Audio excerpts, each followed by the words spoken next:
It's time now for Press Review here on France 24.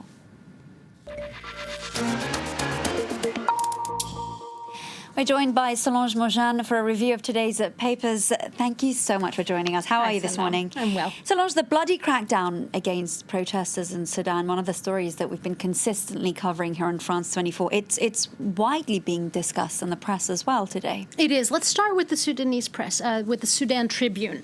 In a rather factual article, they explain the situation, that the African Union has suspended Sudan's membership, demanding that a civilian-led transition government be put in place, and for an end to the military rule. But it's in the international press that I've been finding some really interesting analysis pieces. The Middle East Eye, the London-based site, discusses how Sudan's military transition government conferred with its allies, Egypt, the UAE, and especially Saudi Arabia.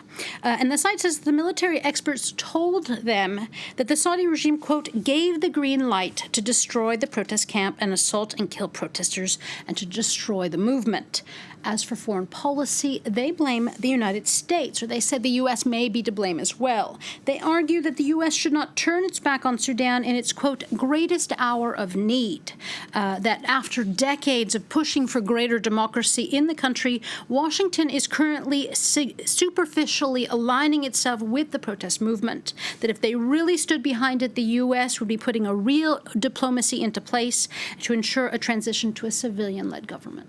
And Solange, we don't just have the protesters, but local ordinary residents living in absolute fear with the paramilitary forces roaming the capital, Khartoum, on Thursday. Yeah, and the question of who are these military forces, who is this, what is this militia, is one that Libération is asking today in a profile about the RSF, the Rapid Support Forces. And this is a group that the paper tells us has a long history steeped in the murderous regime of Omar al-Bashir and the Janjaweed groups that, before raining terror on Khartoum, spread fear, mass murder, and rape in Darfur.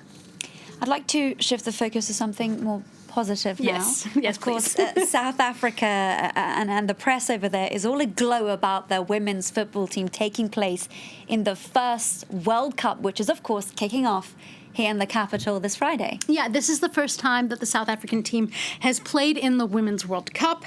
And the Sowetan tells us on its front page, and I hope I'm pronouncing this right, Bafile Banya. You butchered that one, Solange. I butchered that one. My apologies. It means that they have come, the Banyana, which is the name of the women's team. As the South African paper tells us, the team isn't expected to get very far as they are the lowest ranked in their group. Nevertheless, their participation is a first, which the paper says is sure to make South Africans quite proud.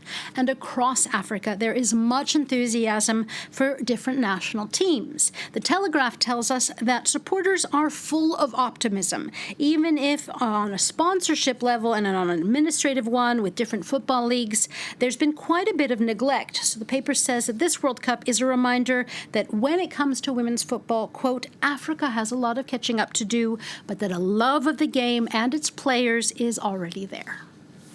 Of course, France is hosting this month-long tournament, Solange, and media outlets here have been jumping on the story, some saying that this is going to have a really positive impact on the sport. Yeah, and Libération this morning is saying that women are getting close to their goal, the goal being parity and interest in a sport that has been mostly dominated by men. And in that vein, L'Alsace, the local paper from eastern France, has a cute cover today of 4-year-old Elise practicing her moves and her technique, while the Nantes paper Presse Océane says that there is a real phenomenon going on, one where more and more young girls are joining clubs and dreaming of becoming professional football players, something that La Croix says is becoming increasingly possible. The Catholic paper charts the development of female football over the decades from purely amateur hobbies to now a moment where they are on the cusp of being, of the players are being able to live off of their profession, their passion.